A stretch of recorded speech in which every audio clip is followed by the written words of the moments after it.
Здравствуйте, вы смотрите «Итоги дня» на канале Якутия-24. В студии Иван Лазаренко. И вот основные темы выпуска.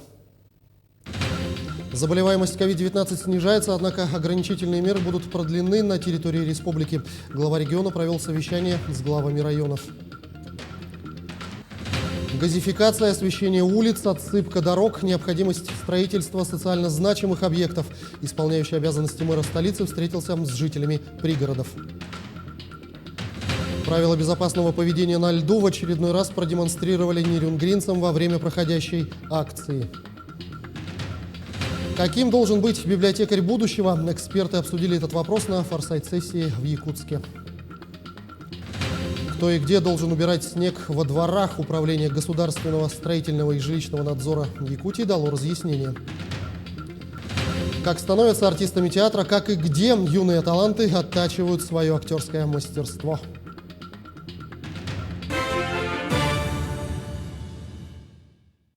По факту дорожно-транспортного происшествия, произошедшего 25 февраля, Следственным отделом ОМВД России по Сковородинскому району возбуждено уголовное дело по статье «Нарушение правил дорожного движения и эксплуатации транспортных средств, повлекшее по неосторожности смерть двух и более лиц».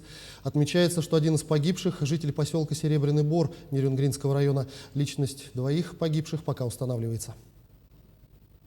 Предварительно установлено, что около 11 часов на автодороге в Сковородинском районе Амурской области водитель автомобиля Toyota Cresta выехал на полосу, предназначенную для встречного движения, допустил столкновение с автомобилем КАМАЗ. В результате автоаварии погиб водитель легкового автомобиля, а также двое пассажиров. Устанавливаются причины и обстоятельства произошедшего. В Мирном началась коллегия с компаниями-недропользователями. Алросагаз, Иркутская нефтяная компания, Саханнефть и Газпромнедра говорили о достижениях и перспективах. Все основные мероприятия, направленные на социально-экономическое развитие района, были исполнены. В общем, в бюджет района от Иркутской нефтяной компании поступило 35 миллионов рублей, от Алросагаз свыше 20 миллионов рублей. Процесс формирования налаживается у нового предприятия Айхал Трансгаз. В дальнейшем предприятие будет строить газопровод города Удачный. Общество «Саханнефть» также приступает к деятельности в Мирнинском районе. Предприятие выделило 600 тысяч рублей на развитие района, в том числе Светлинскому колледжу энергетики, нефти и газа. Первая из компаний, которая сама предложила нам некую финансовую помощь. Это очень важно. И мы видим в этом как раз правильность нашего пути. Мы думали, что рано или поздно мы дойдем до такого состояния, что не мы будем стоять с протянутой рукой, а нефтяные компании увидят и поймут, что мы делаем. И мы были бы очень признательны, если бы вот эта помощь пришла бы быстрее, потому что у нас вот есть в этом острая необходимость. АСН Николаев провел очередное совещание с главами районов и городских округов по эпидемиологической ситуации. Руководитель республики ознакомился с обстановкой на местах и дал ряд новых поручений. Глава заявил, что в целом по республике эпидемиологическая ситуация улучшается, но все еще есть населенные пункты, в которых наблюдается рост числа заболевших. В их числе он назвал Якутск. На столицу республики на сегодня приходится от 60% выявляемых случаев. Айсен Сергеевич анонсировал свой указ, по которому будут продлены такие требования, как масочный режим, социальное дистанцирование и дезинфекция. Он заявил, что все массовые мероприятия должны проходить с соблюдением ограничительных мер. Прежде всего, это касается наполнения залов на 50%. Также глава распорядился усилить работу по вакцинации лиц старшего поколения, которые сегодня остаются в зоне риска. Тем временем 40 новых случаев коронавирусной инфекции выявили в Якутии за прошлые сутки. Как сообщила в ходе брифинга заместитель руководителя регионального оперштаба Ольга Балабкина, из них в Якутске зарегистрировали 31 случай. В Мирнинском районе выявлены 3, в Нерюнгринском 2. Единичные случаи заболевания зафиксировали в Кобяйском, Мегино-Кангаласском, Среднеколымском и Усть-Майском районах Якутии. За последнюю неделю ни одного случая не выявлено в 15 районах республики.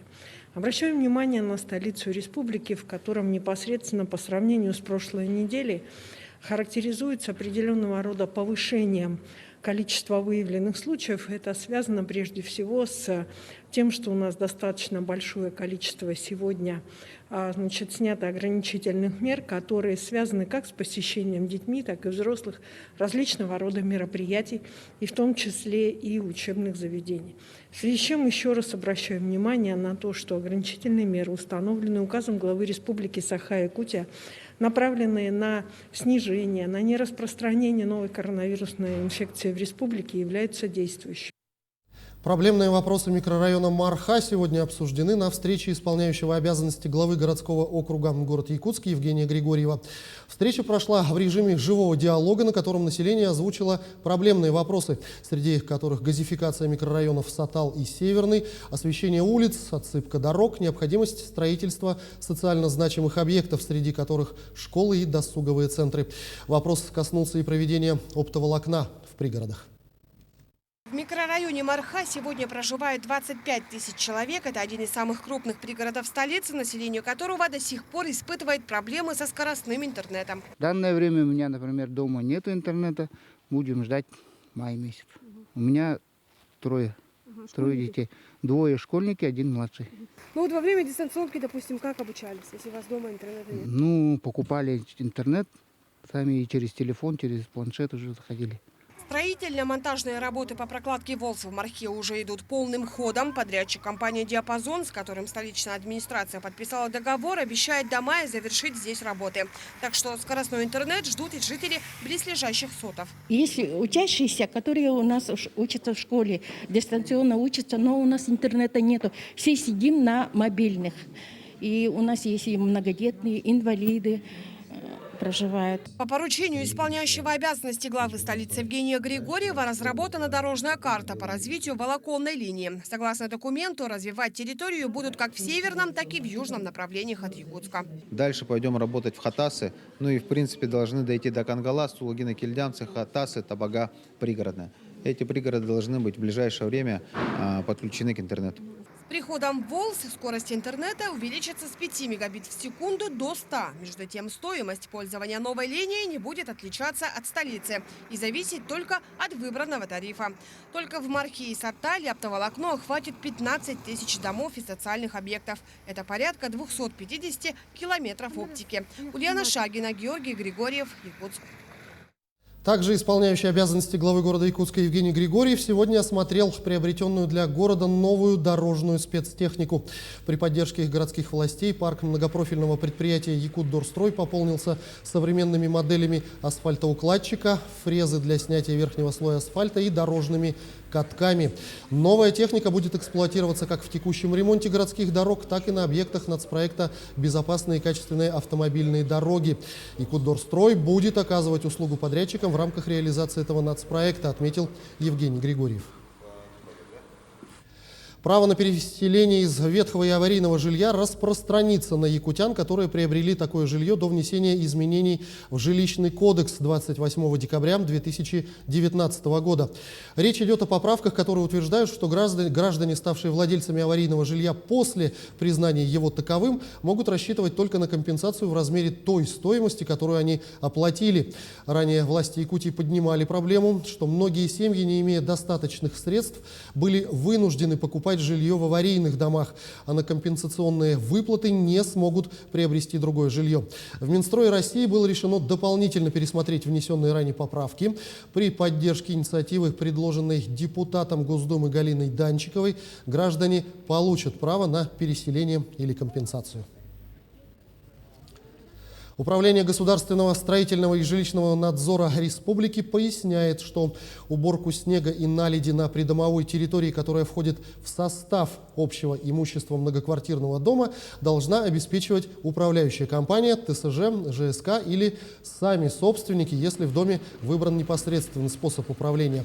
Очистка кровли от снега и льда должна поручаться работникам, знающим правила содержания кровли и имеющим допуск к работе на высоте. Ответственность же за уборку территорий, находящейся в муниципальной собственности, несет орган местного самоуправления.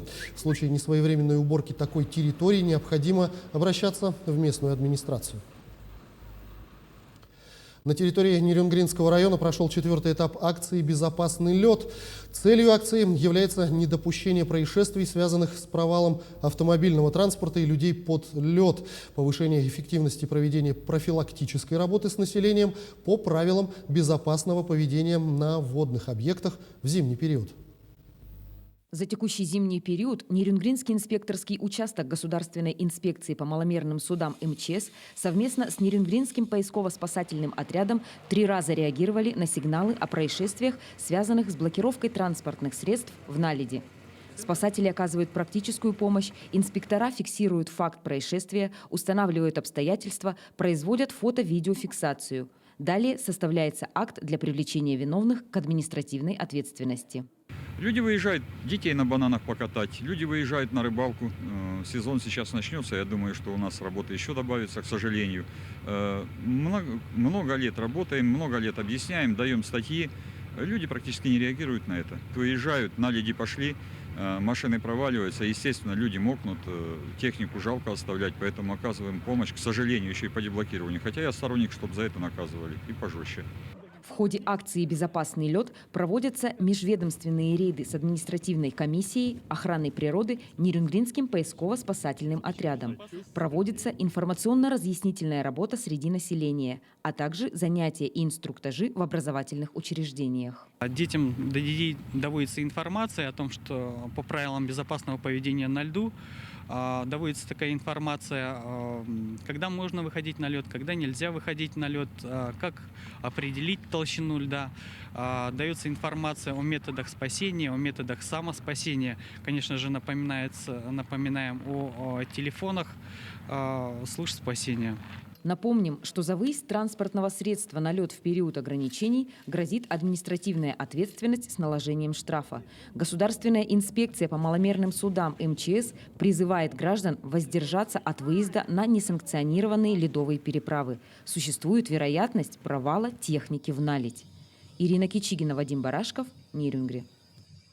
Тяжело в учении, легко в бою. Сотрудники авиалесохраны республики сегодня отработали навыки по спуску с вертолета.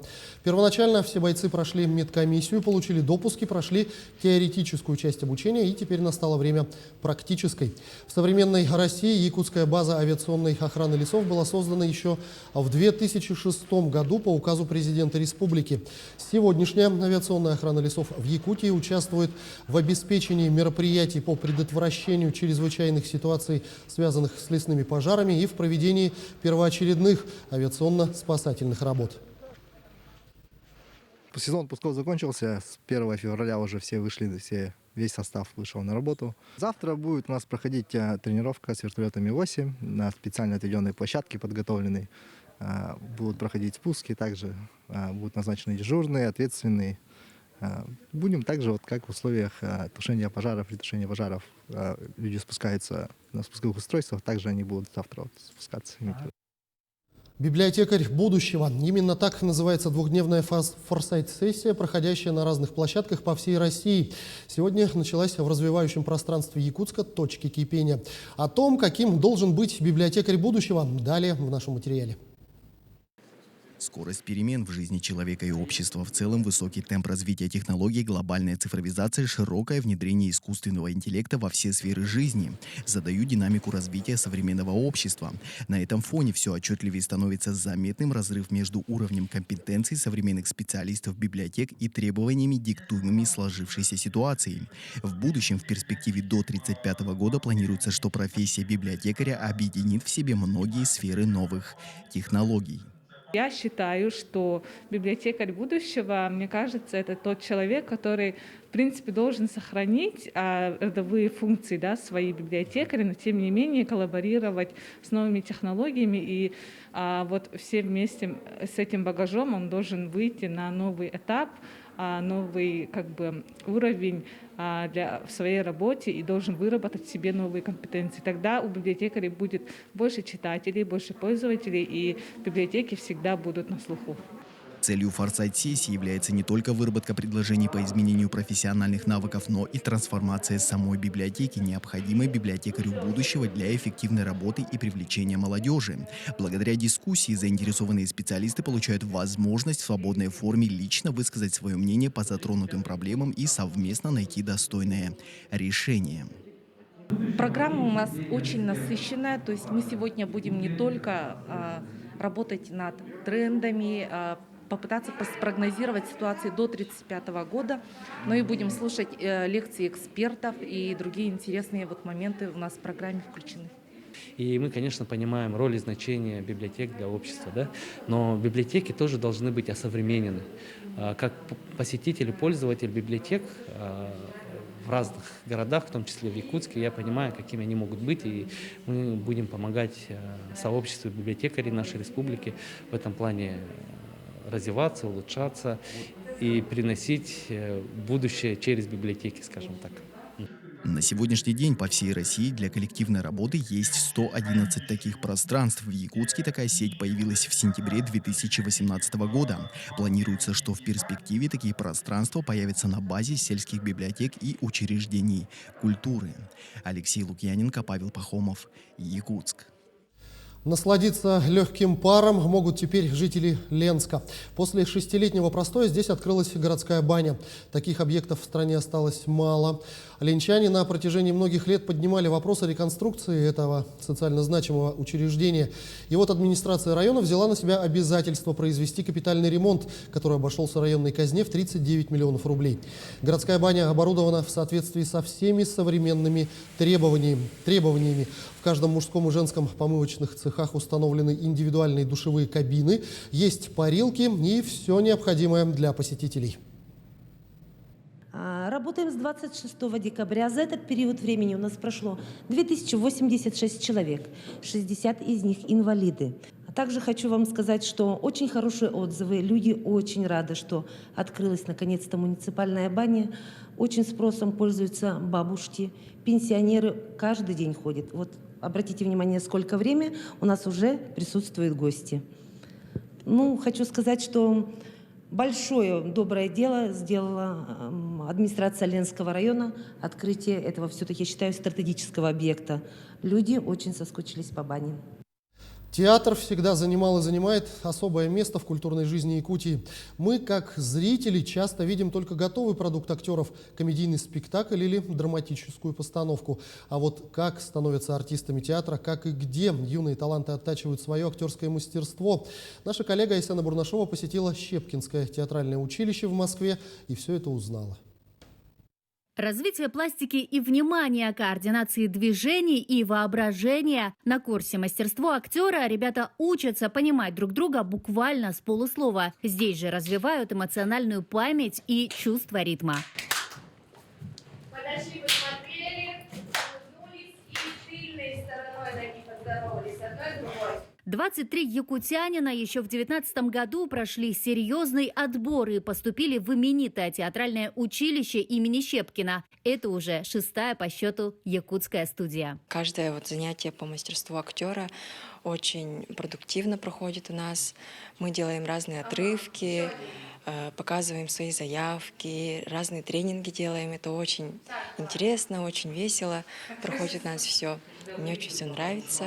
У щепкинцев плотный учебный график. С понедельника по субботу с 9 утра и до 8 вечера они постигают азы будущей профессии. Сцен-речь, танцы, вокал, сценическое движение, литература – всего не перечислить. День у ребят пролетает с космической скоростью. Это утомление как приятное. Конечно, засыпаешь ночью, потому что репетируешь, читаешь. Допустим, я засыпаю где-то в 2:33 ночи. Заметный след в образовательной деятельности, конечно, оставил коронавирус. В разгар пандемии лекции и даже практические занятия проходили дистанционно. А в декабре из-за санитарно-эпидемиологических требований экзамен по актерскому мастерству и вовсе прошел без зрителей. Но все это позади, радуется в институте. В сентябре практические занятия вновь вернулись в Щепку. Первый семестр у нас был сложный, конечно. У нас много выпало. У нас 2 педагога были на удаленке, и ребята делали отрывки, можно сказать, это в таком экранчике. Но, слава богу, Это было удивительно, что мы за такой короткий срок сделали очень хороший экзамен. Потрясающе сдали сессию на удаленке, они уехали, и много отличников, совсем нет троечников. Щепкинцы рассчитывают, что учеба и дальше пойдет по классическому сценарию. Главное, отмечают ребята, чтобы практика проходила в стенах института, а экзамены со зрителями. Мастерство актера – такой предмет, который невозможно вогнать в рамки монитора, и поэтому было очень тяжело. Да и танцевать или заниматься сценическим движением в комнате тоже весьма проблематично. Впереди у щепкинцев еще несколько лет учебы. В следующем году в практику добавится и фехтование. По окончании института ребята планируют вернуться на родину. Говорят, что хотят скорее порадовать своим талантом якутского зрителя. Они ходят в малый театр, они смотрят все спектакли, они ходят в другие театры, и это очень много им дает. Выбери правильную профессию, не будешь работать ни одного дня. Вот, мне кажется, это про ребят, потому что чем больше они учатся, тем больше они хотят учиться. Айсена Бурнашова, Джур Березкин, Москва. Бильярд – полноценный вид спорта. В этом уверены любители кия и шаров. За одну партию русского бильярда игрок нашагивает у стола по 3-4 километра. На днях первые соревнования по бильярду прошли между работниками Алмаздортранса и Ленского отделения УМТС. Олеся Васева наблюдала за этим.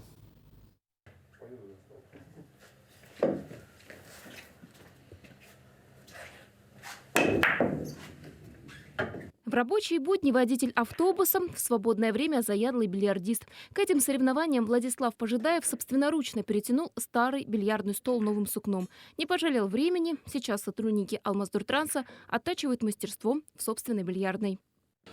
Искали человека, потом я говорю, давайте, я перетянул. И мне помогали, тут тоже работники, вместе перетягивали. Все, перетянули один стол, потом и на второй стол тоже был сукно. Его тоже перетянули, получилось так, что 2 стола готовых, можно играть. Участвовать в первых соревнованиях заявились 10 любителей бильярда из Алмаздортранса и Ленского отделения МТС. Идею потягаться с силами предложили профсоюзные лидеры предприятий. Участники показывают неплохие удары и технику, так что я думаю, надо и традиционным делать это мероприятие, и, само собой, вообще развивать этот вид спорта, бильярд как мужской, благородный вид спорта, который нравится многим. Я думаю, мы на базе даже автобазы Алмаздортранс это можно делать в этих условиях. Говорить о популярности бильярда в Ленске сложно. Если еще несколько лет назад здесь существовала ассоциация игры на бильярде, то сейчас игроков в Ленске практически нет. А ведь история у этого вида спорта в России насчитывает 3-е столетие. Считается, что своему появлению в России бильярд обязан Петру Первому. Именно он привез из Голландии шары и стол и установил в своей приемной, чтобы посетители не просто ожидали, а осваивали новую игру. А вот в СССР бильярд не приняли. Высший совет физической культуры считал его не спортом, а развлечением. А зря. Спортивную составляющую в бильярде оспорить сложно. За одну только русскую партию, по данным шагомера, игрок проходит 3,5 километра. Ну и куда без спортивного накала. В бильярде очень большой накал. Его нужно понять, вкусить все это. Те, кто начал заниматься, уже потом не могут бросить. Бильярд – это тяжелый труд, к победам можно идти годами. Но спортсмены говорят, это того стоит. Олеся Васева, Олег Соснин, телеканал «Алмазный край». Прямая трансляция чемпионата республики по волейболу пройдет на телеканалах НВК «Саха» и «Мамонт». Соревнования среди команд первой лиги состоятся 27 и 28 февраля. НВК «Саха» проведет трансляцию с 16 до 18 часов по якутскому времени. На телеканале «Мамонт» турнир можно будет посмотреть с 12:30 до 14:30 и с 16 до 18 часов. Вы смотрели итоги дня на канале Якутия-24. На этом я с вами прощаюсь. Берегите себя и близких, носите маски и соблюдайте дистанцию в общественных местах.